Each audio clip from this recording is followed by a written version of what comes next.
terbebas korupsi nek ana KPK, urip makmur nek ana menteri kemakmuran. Pokoke kabeh kuwi mbok gantungno pejabat negara. Mengane tau hitam jeblok, sak jeblok-jebloke. Misalnya rasa sejahtera, saya menteri sosial harusnya gini-gini. Ngono korupsi salah KPK, ngono ono ra keamanan salah polisi. Senengane nyalahno wong. Gue sekali-kali nganggo tauhid. Nah ono adab iku mergo dosa yang sudah kelewat.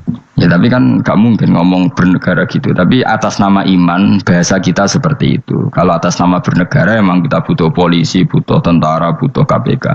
Tapi atas nama iman ya tadi kalau kita diberi sanksi Allah itu rata-rata dari bima qaddamat yadaka itu pasti ada salah yang pernah Anda lakukan. Bismillahirrahmanirrahim. Innahum sa'tamne wong akeh haula itu kesete mengkono-mengkono wong kabeh bikori natima klan korene perkara badau kang sause iki. Kanu ana sapa ngakeh dzakila nalikane den ucapno lagu mare wong akeh. Maksudnya diajarkan disyariatkan apa syariat la ilaha illallah. La ilaha ora ana pangeran kang hak wujud, kang ora ana pangeran kang hak wujud. Nah cara iki kuno kang ora ana pangeran kang wajib disembah iku wujud illallah sause kecuali Allah. Mereka itu adalah orang-orang ketika dianjurkan untuk melafadzkan la ilaha illallah iku yastakbiruna iku sombong sapa ngakeh. Wa yaquluna lan ngucap sapa ngakeh inna latariku alihatina lisairim majrun. Inna ana te kita latariku alihatina dadi wong sing ninggal pangeran kita. Fi hamzatihi iku tetep ing dalam hamzah aina mau te apa wae takut dama kang disi apa mang kados niku kawingi lho tahqiqul hamzaten tasil terus idkhalu alifin. Lisairin krana penyair majrune kang edan. Maksudnya masa kita meninggalkan ajaran leluhur hanya karena Muhammad. Sing kata mereka itu syair yang majnun, di syairin kedhe penyair majnun kang idan.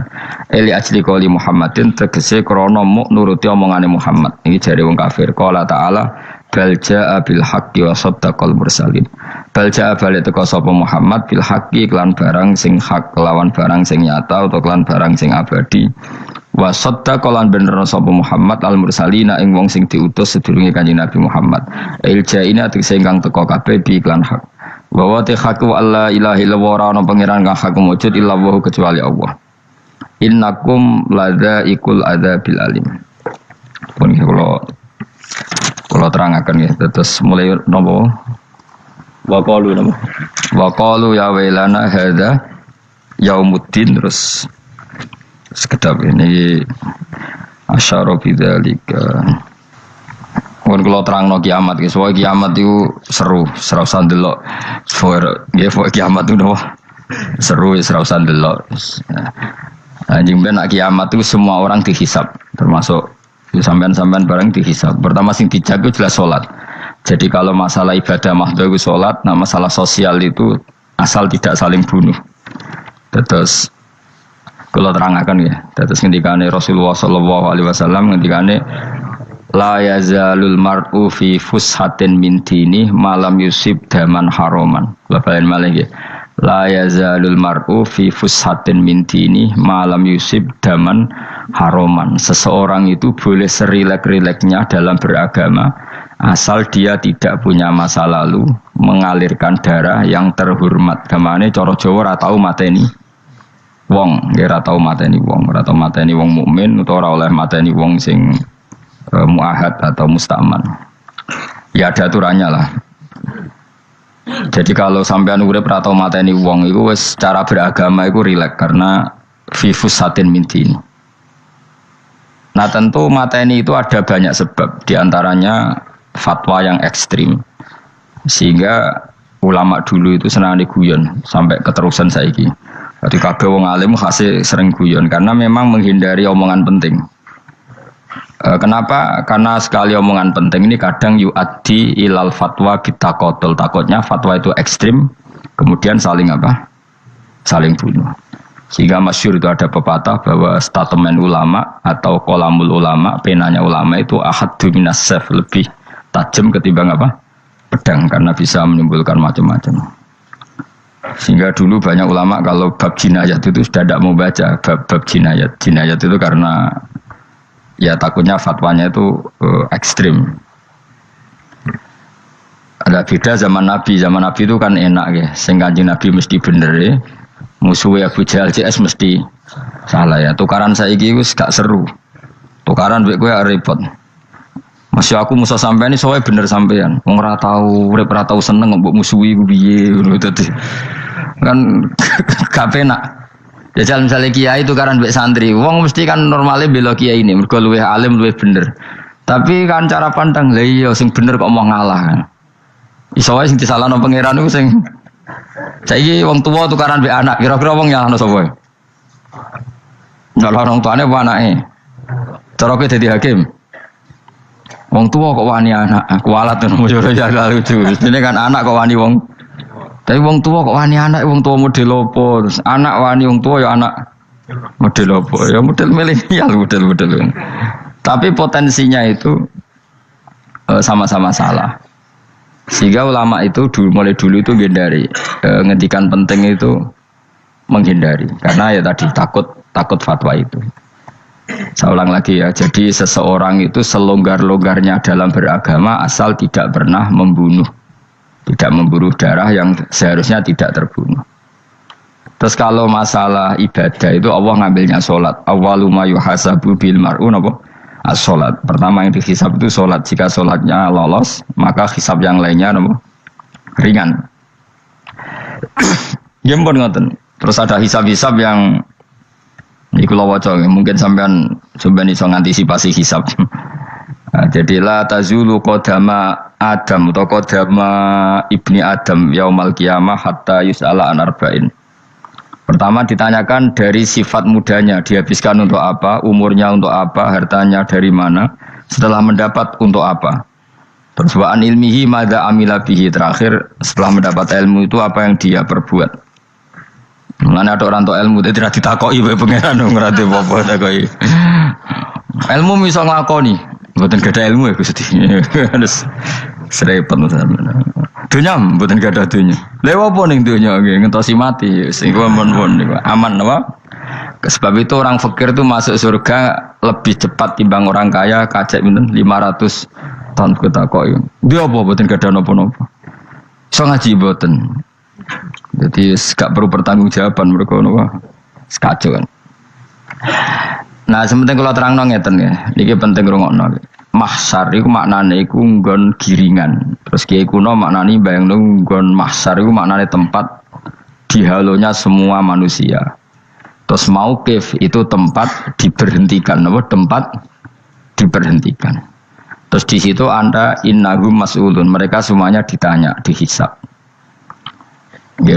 Semuanya dihisab. Terus ngendikane Kanjeng Nabi, hasibu anfusakum qabla an tuhasabu. Menghisablah diri kamu sekarang sebelum kalian semua dihisab. Sehingga potensi kita ini umat Islam utamanya sing tahu ngaji-ngaji ini, sampean semua dihisab ini kemungkinannya kecil. Karena ketika kowe ning donya sampean sedanteni kan biasa wis donga robbana zulamna sana. Jadi ya Allah, saya ini benar-benar mendolimi diri kita sendiri. Karena tujuannya hisab itu taubah. Taubah itu mempermalukan mereka di depan umum. Saya ulang lagi ya. Jadi semua hisab itu taubihan, mempermalukan mereka di depan umum bahwa mereka orang yang buruk. Sementara kamu di dunia sudah sering ngaku orang buruk. Saya ini wis roh wong akeh maksudnya ini kan. Jadi kayak ngakuin apa robbana zalamna anfusana, sehingga ngendikane Kanjeng Nabi sebuti hasibu anfusakum qabla an tuhasabu. Menghisablah diri kamu sendiri sebelum nanti kamu benar-benar dihisab.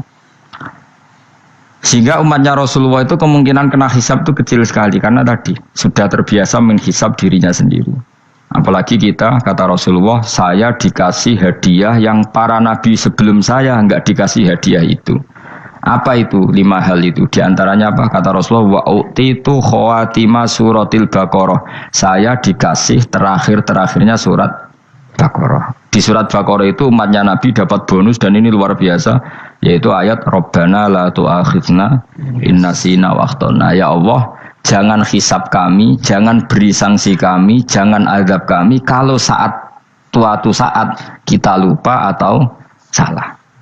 ASP nak kue urung salah, padahal mesti salah. Rai-rai ini gak mesti salah. Wes gawe perjanjian mbek pangeran Gusti.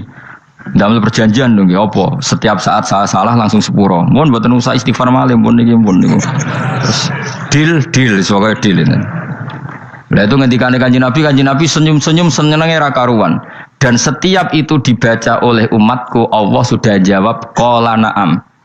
Jadi Rabbana la tu'akhifna in nasina aw akhtana. Terus qala Allah menjawab na'am. Terus Rabbana wa la tahmil alaina isron kama hamaltahu 'alal ladzina min qablina. Nabi Muhammad jawab, Allah menjawab na'am. Sampai terakhir wa'fu anna, Allah jawab na'am. Kemudian para kiai itu punya kiat supaya umatnya itu hafal itu. Terus jadi bahan tahlil itu masalah ya. Faminhum ya faminhum. Sing tahlil ya ora paham, sing kritik ya ora paham. Alhamdulillah itu mesti padha-padha ra kena hisab. Mergo padha-padha ora napa? Paham. Dadi ora ono barokah kaya goblok wis barokah tenan. Mergo sing lakoni ya ora paham, sing kritik ora paham. Jadi kalimat yang di akhir surat Baqarah itu adalah termasuk hadiahnya Rasulullah yang tidak diberikan pada Nabi sebelumnya. Ini apa ini? U'titu khawatima suratil Baqarah. Saya dikasih akhir surat Baqarah. Gini, ku setiap doanya umat Nabi, Allah jawab napa? Naam. Jadi ya Allah, la tu'akhidna, jangan kasih sanksi kita innasina au akhtona. Allah jawab naam. Itu satu. Terus kedua, umatnya Nabi itu kalau dosa itu tidak perlu prosedurnya harus istighfar. Banyak amalan yang menjadikan diampuni. Misalnya kafaratul majlis itu lafadznya agak istighfar. Subhanakallahumma bihamdik misalnya. Dan banyak imatatul adza anit thoriq. Misalnya Nabi pernah cerita ada seseorang yang nakal, kemudian gara-gara menyingkirkan duri di jalan yang ganggu orang lewat, kemudian Allah memaafkan. Ada yang dimaafkan karena ngombeni anjing, macam-macam lah. Kemudian ngombeni santri, macam-macam. Sehingga potensi kita dimaafkan itu tinggi sekali karena ada sekian amal yang itu menjadi sebab ridhanya Allah Ta'ala. Malah kalau dalam dunia wali itu ada seorang wali mau ngarang kitab, kemudian tintanya itu diminum lalat, dia membiarkan tinta itu sampai lalatnya sampai kenyang, kemudian gara-gara itu dimaafkan oleh Allah Subhanahu Wa Ta'ala. Banyak sekali.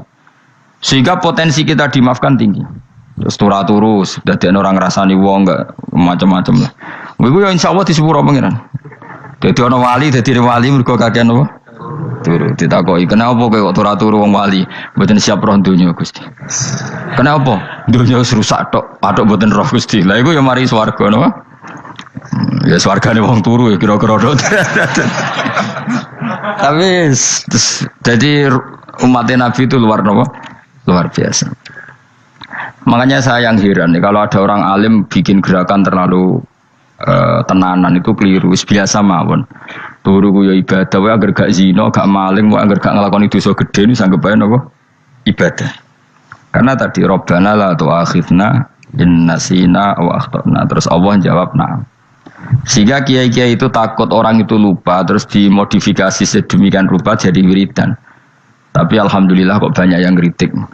Jadi ya biar seimbang, no? Seimbang apa ya alam demokrasi.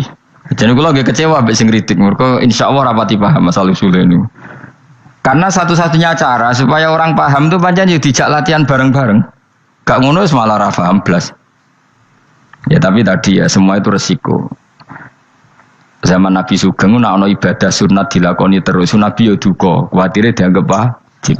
Tapi nek ora dilakoni blas Nabi yo duka, wong sunat ora tau dilakoni. Jadi sudah alhamdulillah sekarang ana sing ngritik, ana sing setuju biar seimbang no.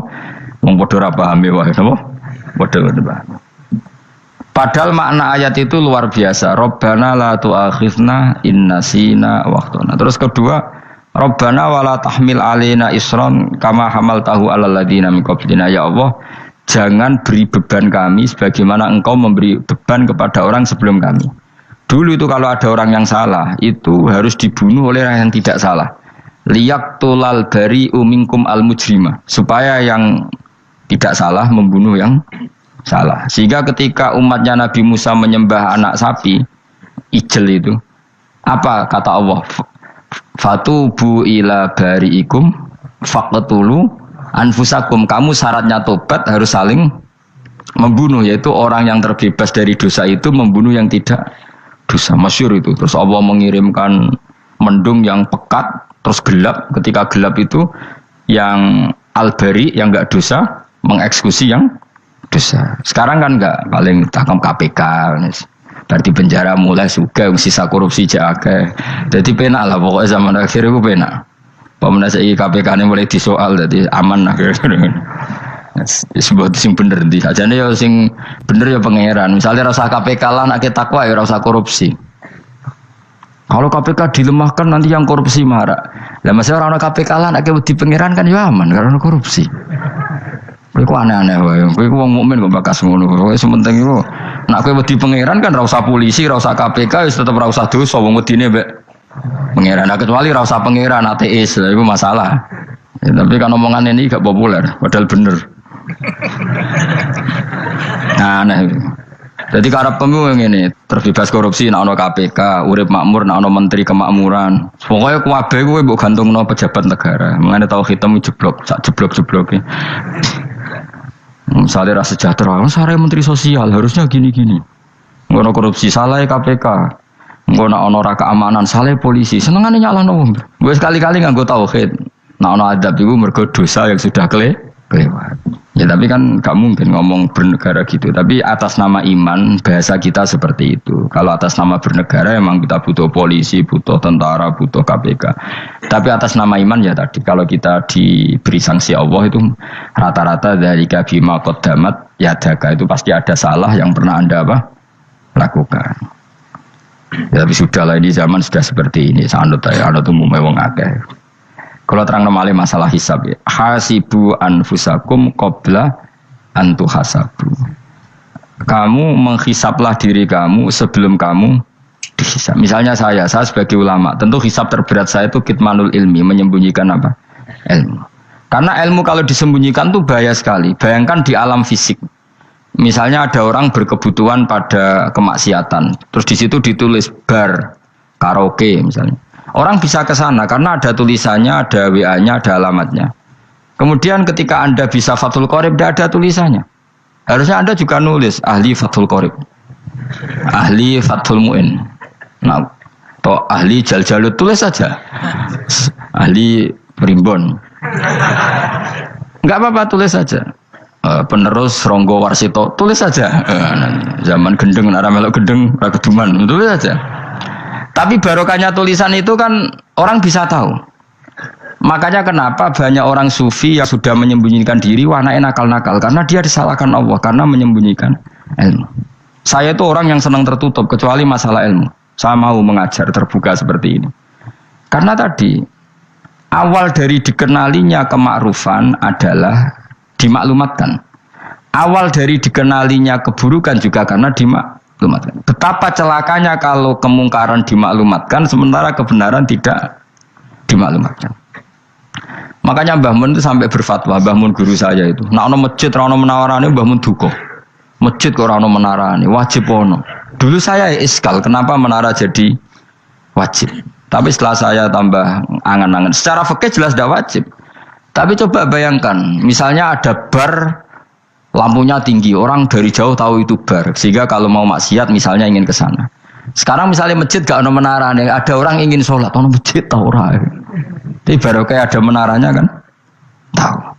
Intinya semua kebaikan itu harus dimanarohkan. Makanya manaroh itu dari kata nur, dimenarakan, dari kata nur, dari kata dicahayakan, dimaklumatkan.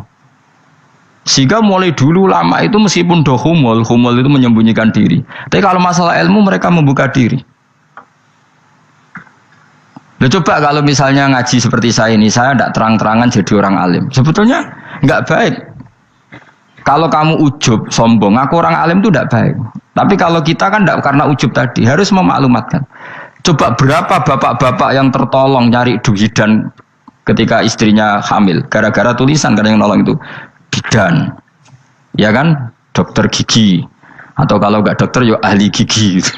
Ahli gigi itu yang dipasang tanpa medis itu. Nggak, kamu menjadi tahu karena apa coba? Tulisan kan. Tapi kenapa kebaikan tidak seperti itu? Harusnya sampean ya tulis saja. Misalnya sampean nggak alim saja, maklar orang alim. Siap menyalurkan ke tempat-tempat orang alim. Coba TKI tenaga kerja itu. Mereka tahu Korea, Hongkong karena tulisan penyalur tenaga kerja. Tulis saja rumah kamu penyalur ke orang alim. Nanti antar kebeduan. Kalau ada orang tanya, maksudnya gimana? Kalau butuh orang alim, tak antarkan. Oh ya sudah, itu kalau se-Indonesia, itu luar biasa.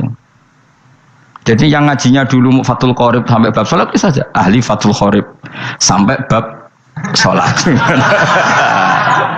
Tulis saja dalam kurung pemahaman pas-pasan. Enggak apa-apa. Lo coba dokter itu kan fair. Kalau ilmunya pas-pasan tulis dokter umum. Kalau dia merasa pinter dokter spesialis. Dan itu menjadi orang tahu. Tulis saya kan ke ahli saraf. Nah, lo buatan guyon itu betul. Makanya saya ini termasuk orang yang menyembunyikan diri. Tapi kalau bab ilmu enggak. Sehingga nyun saya ada sombong banyak Gus-gus alim yang ngaji saya Jamul Jame, ngaji Mahali. Padahal itu kitab tersulit di pondok. Tapi gara-gara saya sering cerita, saya pernah ngaji Jamul Jame sama Mbah Mun. Saya pernah mentakriri kitab ini. Hanya banyak yang ngaji saya. Kalau tanpa itu kan mereka tidak tahu. Ya sama nggak apa-apa kalau menyaingi saya. Tulis saja di rumah kamu ahli Jamul Jame. Barang diparani ahli apa? Ahli jilid. Maksudnya kalau kitab kamu rusak bawa sini. Ya nggak apa-apa. Nah, sehingga syarat utama jadi nabi itu sebetulnya memaklumatkan din kiri.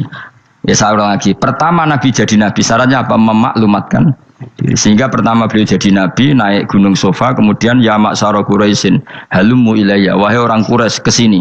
Terus nabi mulai manggil satu-satu, ya bani Abdi Amanaf kesini, ya bani Fihr kesini. Terus saya ini adalah an-nadhirul mubin, saya sekarang diangkat jadi nabi. Terus Abu Lahab marah-marah, tabbannaka ya Muhammad alihada jama'tana. Muhammad kamu itu orang sial, kita enak-enakan tidur gara-gara kamu manggil kita datang, ternyata hanya untuk urusan seperti ini. Makanya terus ada tabat yada abi labi watab. Tapi yang iman kemudian tanya, Muhammad kalau kamu setelah jadi nabi misinya apa? Saya diutus Allah untuk kamu menyembah Allah, tidak boleh menyekutukan Allah. Dan Allah memerintahkan kamu afaf itu meninggalkan zina, meninggalkan maling gini-gini.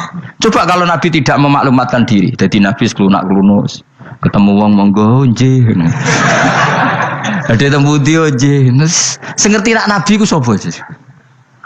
Sehingga orang-orang yang humul, yang menyembunyikan diri itu di bab ulama masalah besar itu. Karena ciri utama dosa adalah kitmanul ilm. Makanya Nabi sidik amanat tabligh fatona. Tabligh itu lawan katanya apa? Kitman. Makanya saya ngaji di mana-mana. Saya di Jakarta ngaji, di sini ngaji, di Pasuruan ngaji. Harus dimaklumatkan ilmu. Dan kalau ada orang tanya ya tak jawab. Saya itu kitab yang paling aneh di pesantren. Misalnya yang mulai aneh lah. Gak Jamul Jame. Saya sampai sekarang masih ngajar Jamul Jame. Kitab yang aneh. Macane lagi roh judulnya pusing. Jamul Jawame. Kumpulannya piro-piro kumpulan. Jadi ilmu apa ayo? Ono ning kono. Sing gak ono ilmu dukun, mboten enten. Ilmu carane bodoni ora ono. Ning kono mau carane mlebu swarga tok. Mane potensi kula mlebu swarga itu tinggi sekali. Cara sing model piye duwe. Dadi Dadi cara sing model piye duwe. Jadi cukup banyak napa? Coro. Sampe nek cara sitok ora mesti kula nu gak ada cara kata. Dadi nek dari cara iki mentok ganti cara iki mentok.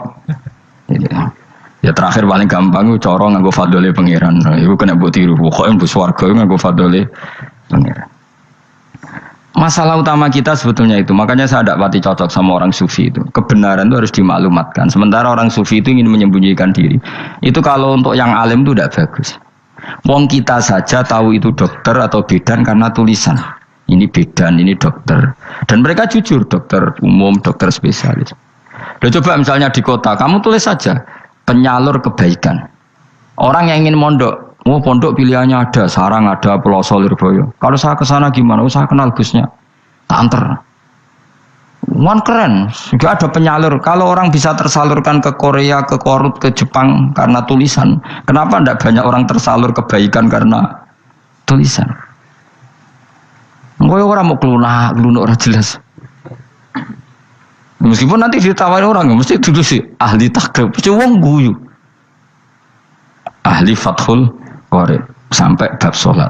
Tulis saja jujur, maaf tapi hanya sampai bab sholat. Tulis saja, ada maafnya bareng, maaf tapi sampai bab sholat. Enggak apa-apa.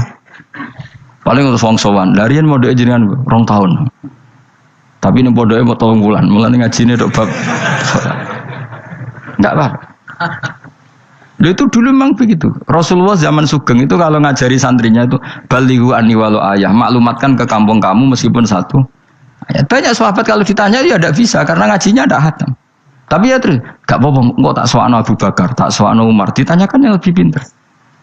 Saking tidak pahamnya sahabat itu lucu ketika ada ayat waqulu wasrabu hatta yatabayyana lakumul khaytul abyadu minal khaytil aswad. Itu kalau mau tidur ya benar-benar bawa benang putih sama benang hitam, ditulis dipasang di pintunya.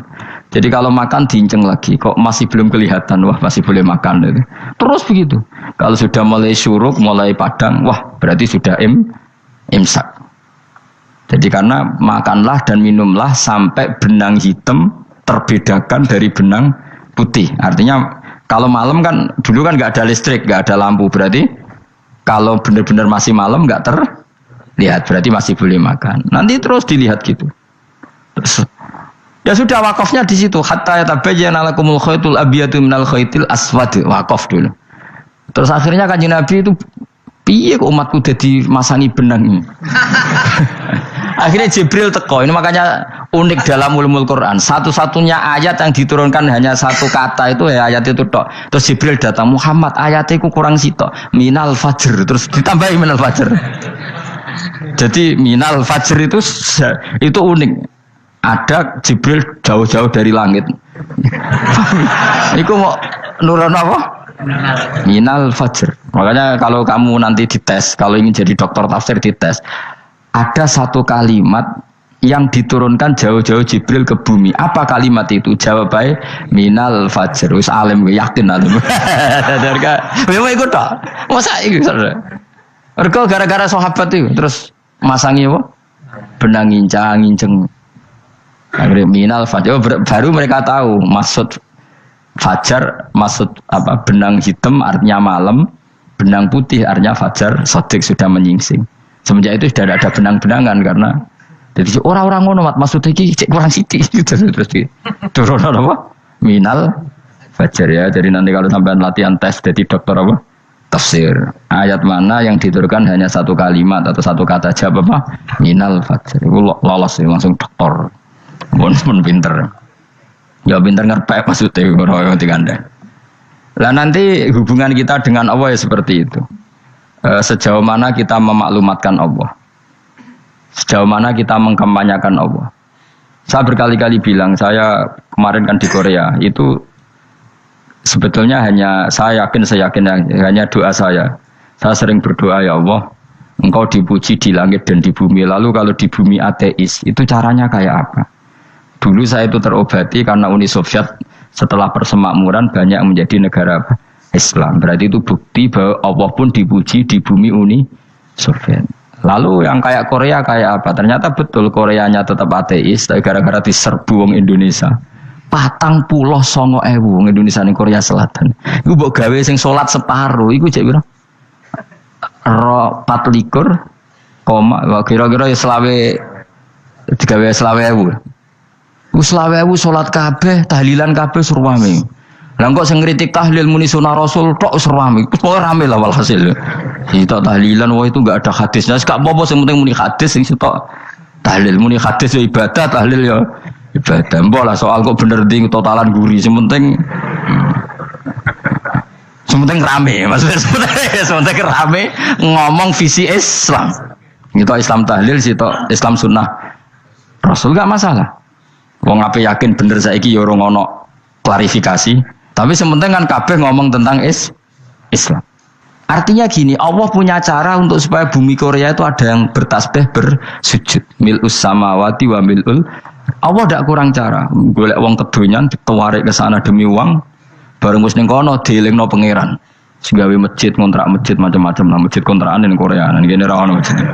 Pusing. Saya pernah ngisi di satu masjid itu gambare pintu gerbangnya bukan salib kan.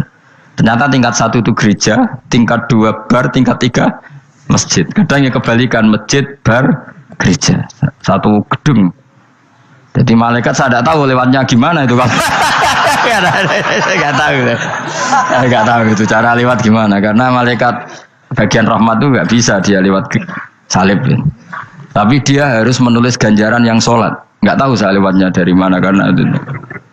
Ya tentu dia punya cara lah, tapi yang jelas ya agak bingung ini gimana.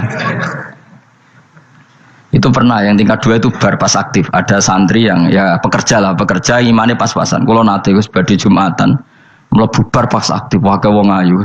Meh wera Jumatan. Mergo mau tingkat 2 bar, tingkat 3 masjid. Itu ono khutbah yang barnya tetap main, ada bar yang masjidnya tetap khutbah. Itu masuk bar. Udah Jumatan apa ning kene wae.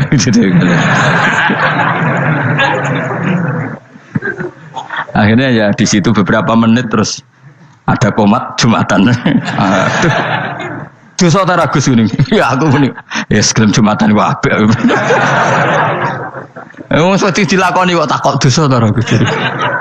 Oh raimu kadung lakoni kok takok.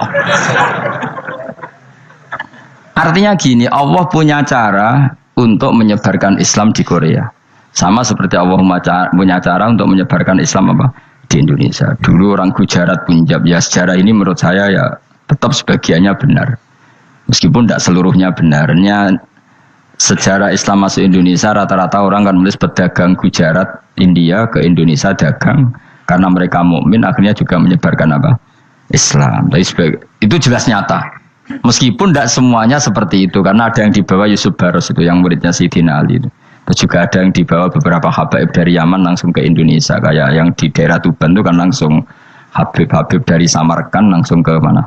Tuban. Makanya saya bilang sejarah itu semuanya benar karena memang variasi masuknya Islam di Indonesia itu banyak. Jadi itu enggak masalah. Sampean niru sing kedonyan mawon sing luwih gampang napa? Lho nggih to, kayak Jakarta itu kan kota kayak gitu, baru kayak wong kedonyan orang ke Jakarta semua. Gara-gara tahu mondok pedutan tadi ahli Fathul Qorib tadi yang sampai bab salat terus bikin masjid. Iku coba takoki faraid terang ora iso kan. Pemene takoki muamalah terang ora iso, tapi nak trimo carane salat sing batal apa ngentut roh. Aduh. Ilmune kok roh nang nganti bab iku jek roh. Sing batal salat apa jek roh ngentut nyekel wong wedok jek roh. Tapi mbok aja takoki sing detail apa? Cara mengenari kiblat dengan hisab yauma rasdil kiblat wis ora iso. Atau nganggo komputer delok.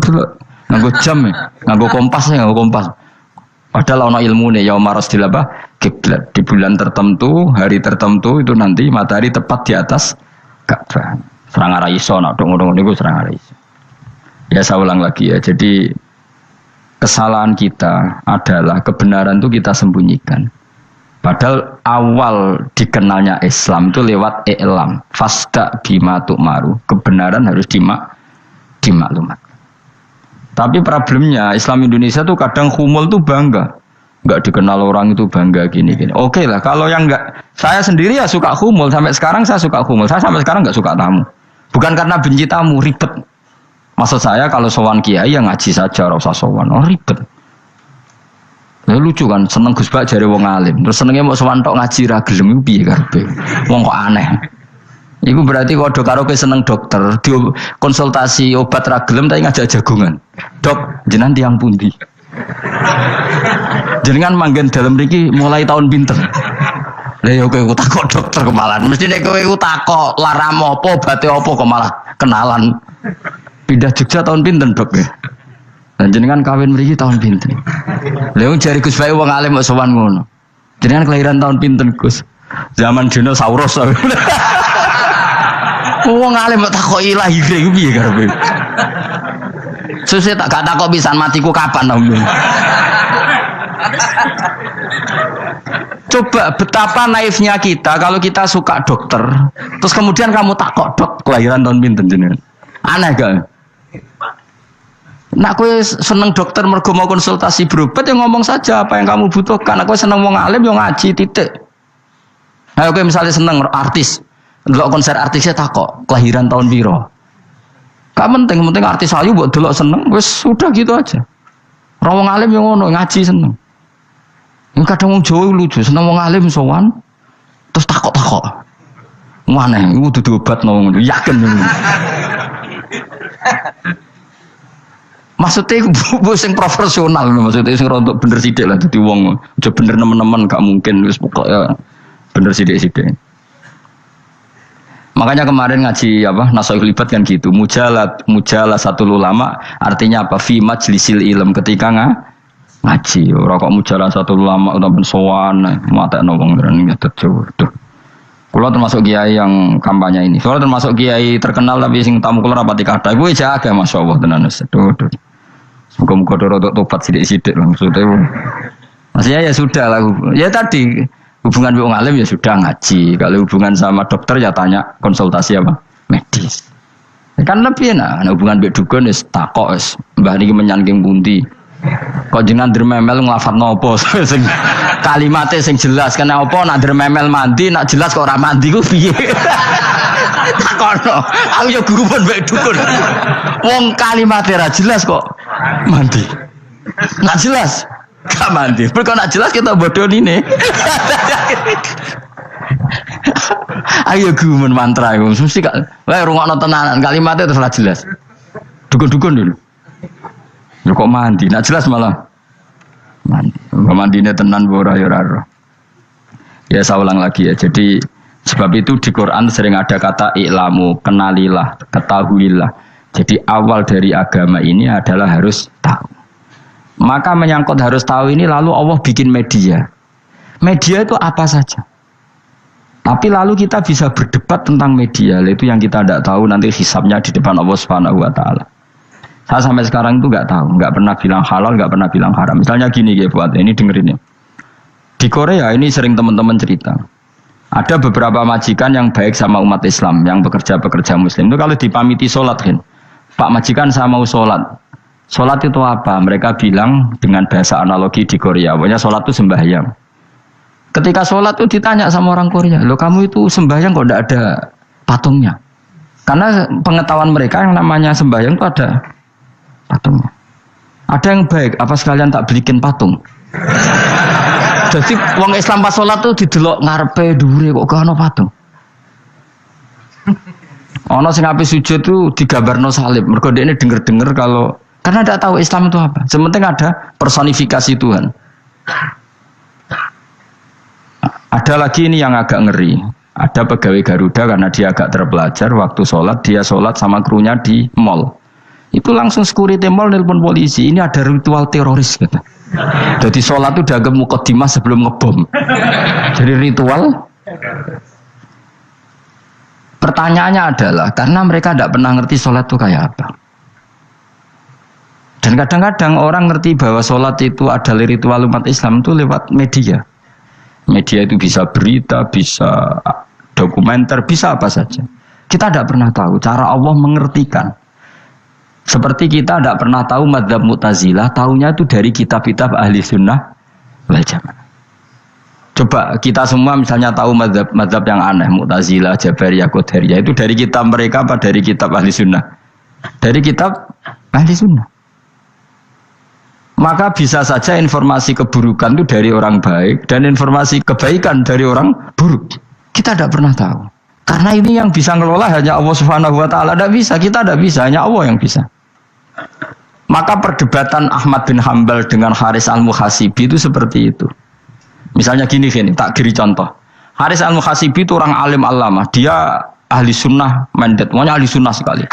Dia mau ngarang kitab tentang dia menentang Mu'tazilah, menentang Qadariyah, menentang Syiah.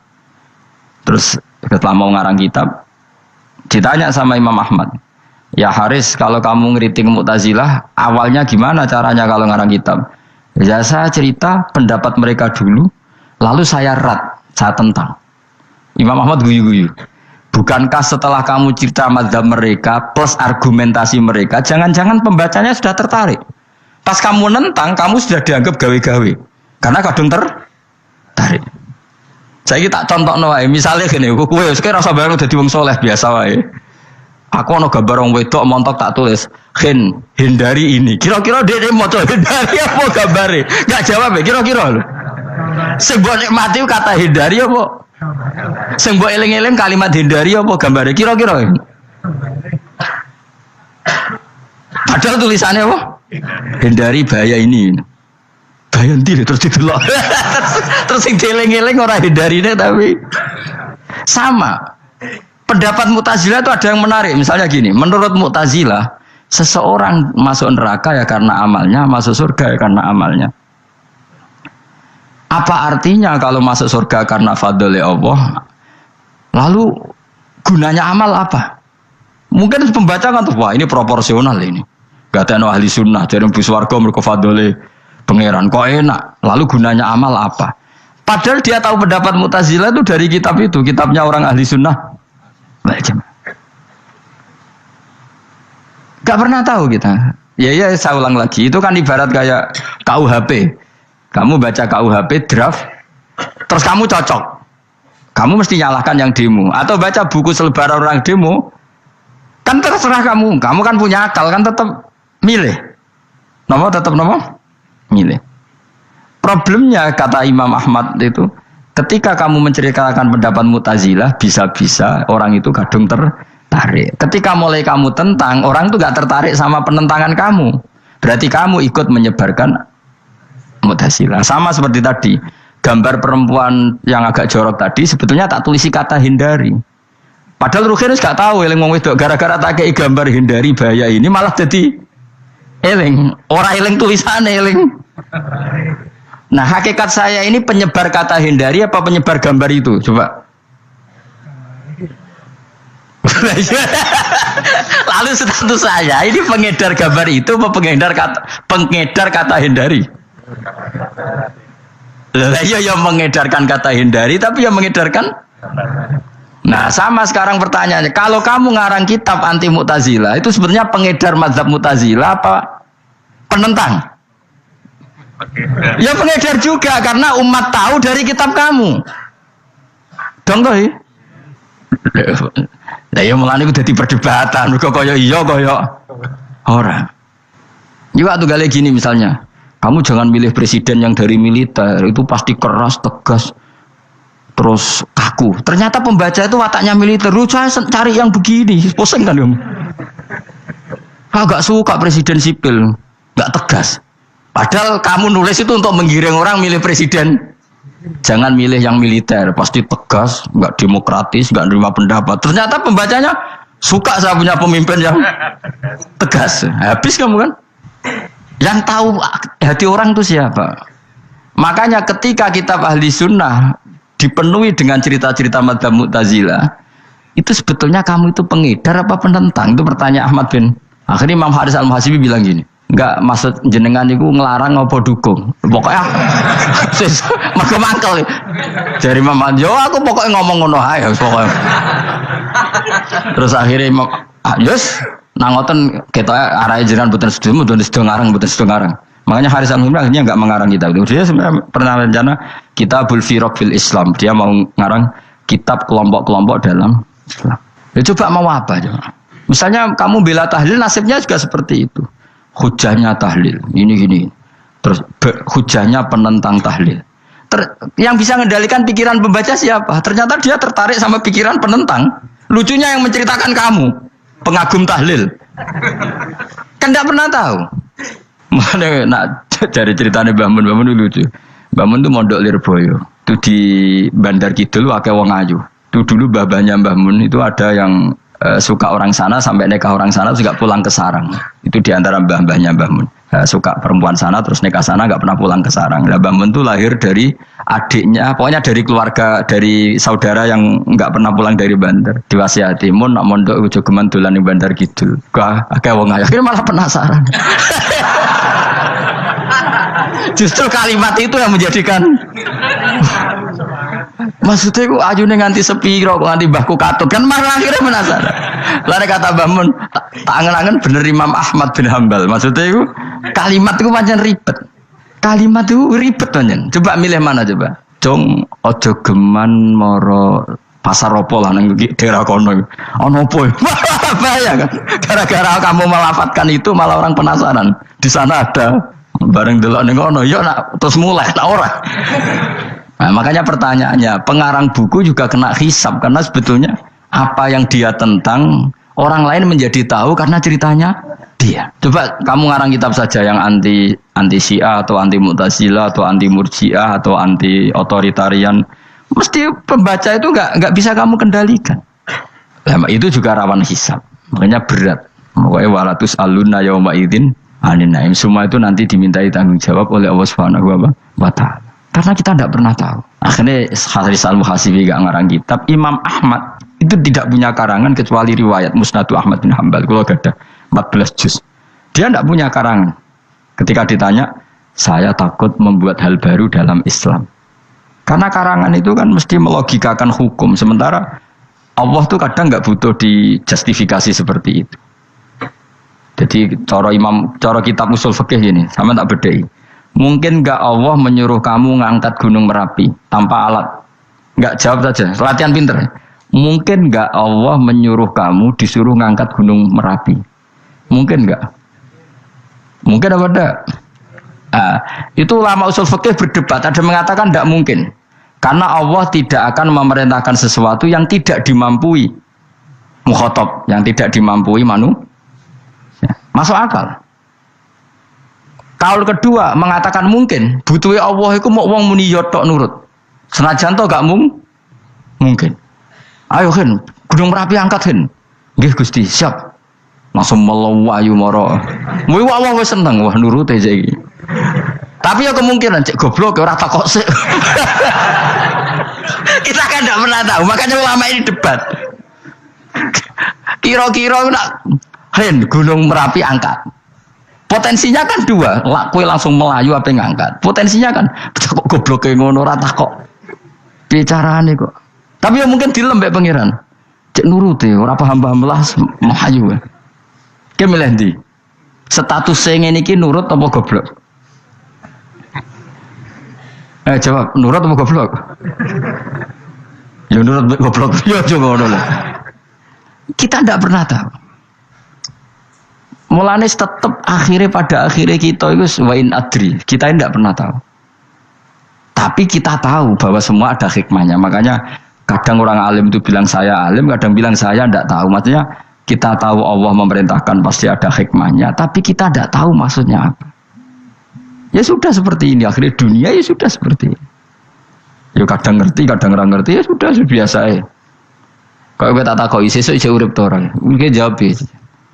Muni roh iku nyatane yo koyo roh. Muni roh yo ora roh nak mati. Mulane sudah. Kadang takoki sesuk iku jeng yo ziarah nggih, Mbah. Tapi kadang bawa alam, Mbah, insyaallah. Ya karena memang ya enggak pernah tahu. Karena apa ya? Wis ra kena diterangno, Bang. Mulane kula niku gak ada kitab-kitab perdebatan ulama, nak gejol-gejolkan ngoten niku. Saya ulang lagi ya, kalau kamu mengarang kitab menentang pendapat Mu'tazilah, itu artinya kamu menceritakan pendapat Mu'tazilah, lalu menyebarkan kesalahan mereka. Pertanyaannya, pembaca pertama kali tahu pendapat Mu'tazilah gara-gara cerita kamu. Itu sama, pembaca tahu gambar perempuan gara-gara edaran kamu. Meskipun kamu menulis hindari, tapi kan menjadi tahu. Kamu berarti penyebar kata hindari apa penyebar gambar? Apa penyebar kata hindari? Itu ibarat kayak gini, ada anak kecil baru umur SMP kamu nak hindari narkoba. Bentuknya kayak ini loh. Nak. Padahal anak kamu itu bakat soleh yang nggak terlintas narkoba. Gara-gara buat cerita ini menjadi tahu. Sekarang omongan iku dihisap tahu orang menjadi tahu gara-gara kamu. Tapi kamu nggak ngandani, takut anak kamu kejebak narkoba. Milih mana? Bingung tuh ke? Wingi-wingi ra bingung, ora tau mikir. Maksudnya ya terus.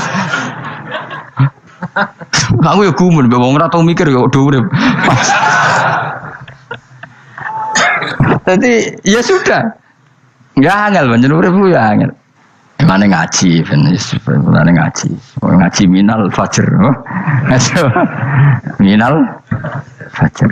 Itu satu-satunya ayat sing turun mau sak kalimat. Jadi ora sak ayat mau sak kalimat, sak kata kalau dalam bahasa Indonesia. Mun kula terusno. Oh, masalah yamin iki kula terangno. Yamin itu maknane arah kanan. Arah kanan maknane arah yang dikira benar. Jadi orang Arab bilang kalau sesuatu benar itu disebut kanan.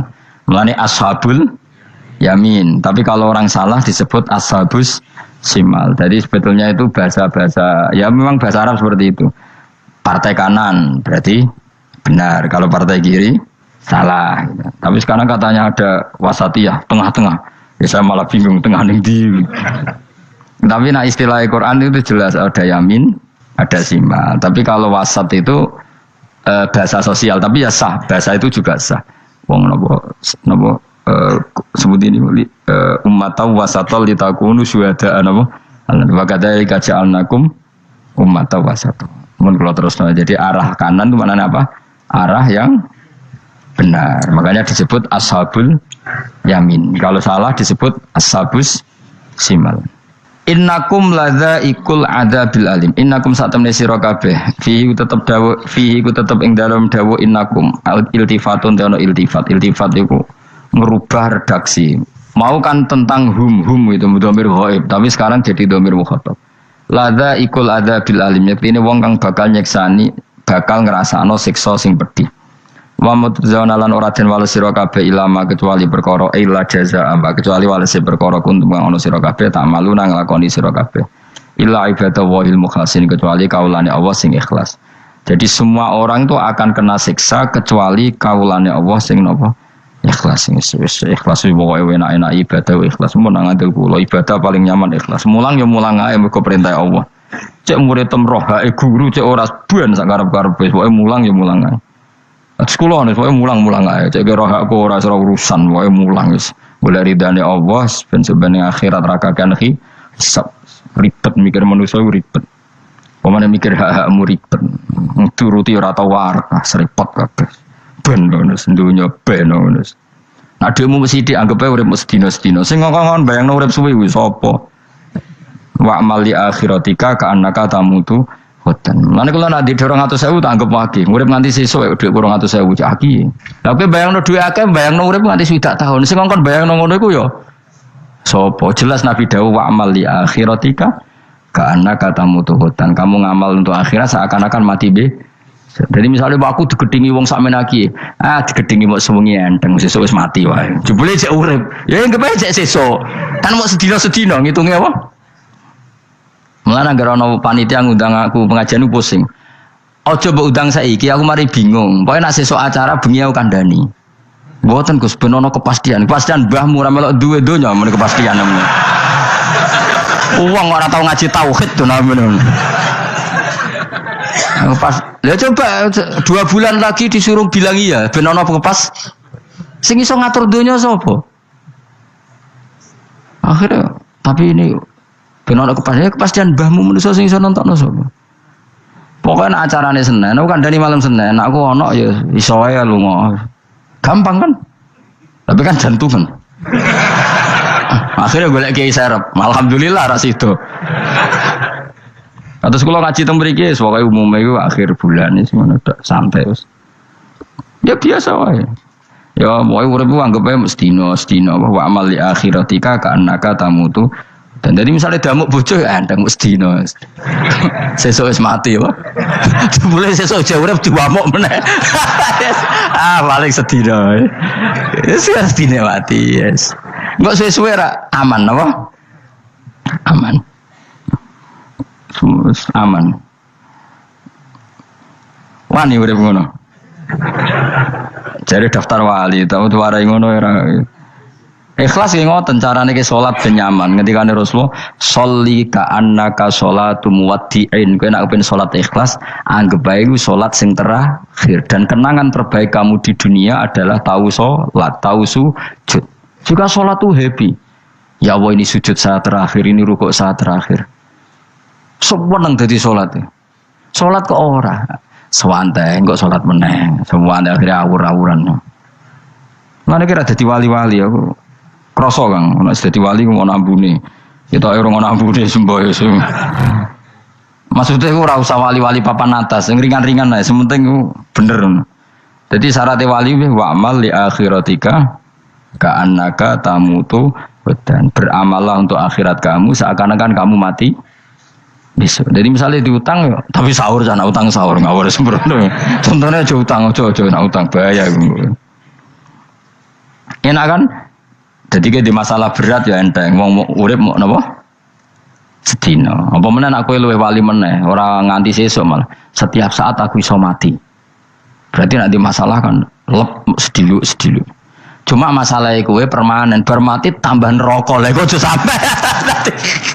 Malah selawase. Lawas. Mulane masalah ning donya tok, ora usah sampe tok akhirat. Ojo. Gue kan repot ngajazai gue. Seakan-akan mati besok. Pertanyaannya apa setelah mati gak ada masalah? Ternyata tambah banyak masalah. Sebenarnya semuanya ikhlas semua. Wa illa ibadah wahil mukhlasin. Jadi kalian semua pasti merasakan siksa dan akan dibalas kecuali mereka sing ikhlas. Mesti ikhlas itu aman. Illa ibadah wahil mukhlasin kecuali kawulane Allah sing napa Soma ja'alna minal mukhlisin ya mungkin kalau jenengan sedanten termasuk yang sing napa ikhlas. Supaya dilatih, nara dilatih dipaksa, supaya luwatih paksa. Nggih Gus pokoke paksa supaya sampean ikhlas. Ya wae misale kowe ngandalo pejabat ya mati. Nah mati ora kuat, sing kuat namung Allah Subhanahu wa taala. Jadi sehingga terlatih. Nah, bagaimana mungkin saya bisa hidup tanpa komunitas nasional, ya kamu yakini aja komunitas itu bisa saja mati atau benci kamu atau perubahan sistem. Ya kayak dhisik misalnya wong duwe wartel iku koyo sugih toko wartel.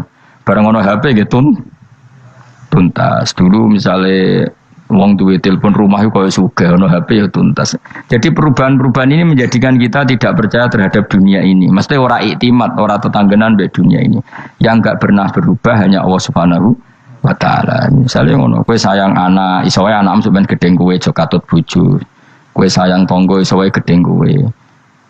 Utawa ana perubahan sistem sing dadekno kowe ra urip ning kono, misale kowe ndonga muga-muga disenengi wong bidukan, sebele kowe ditakdir urip di daerah lah.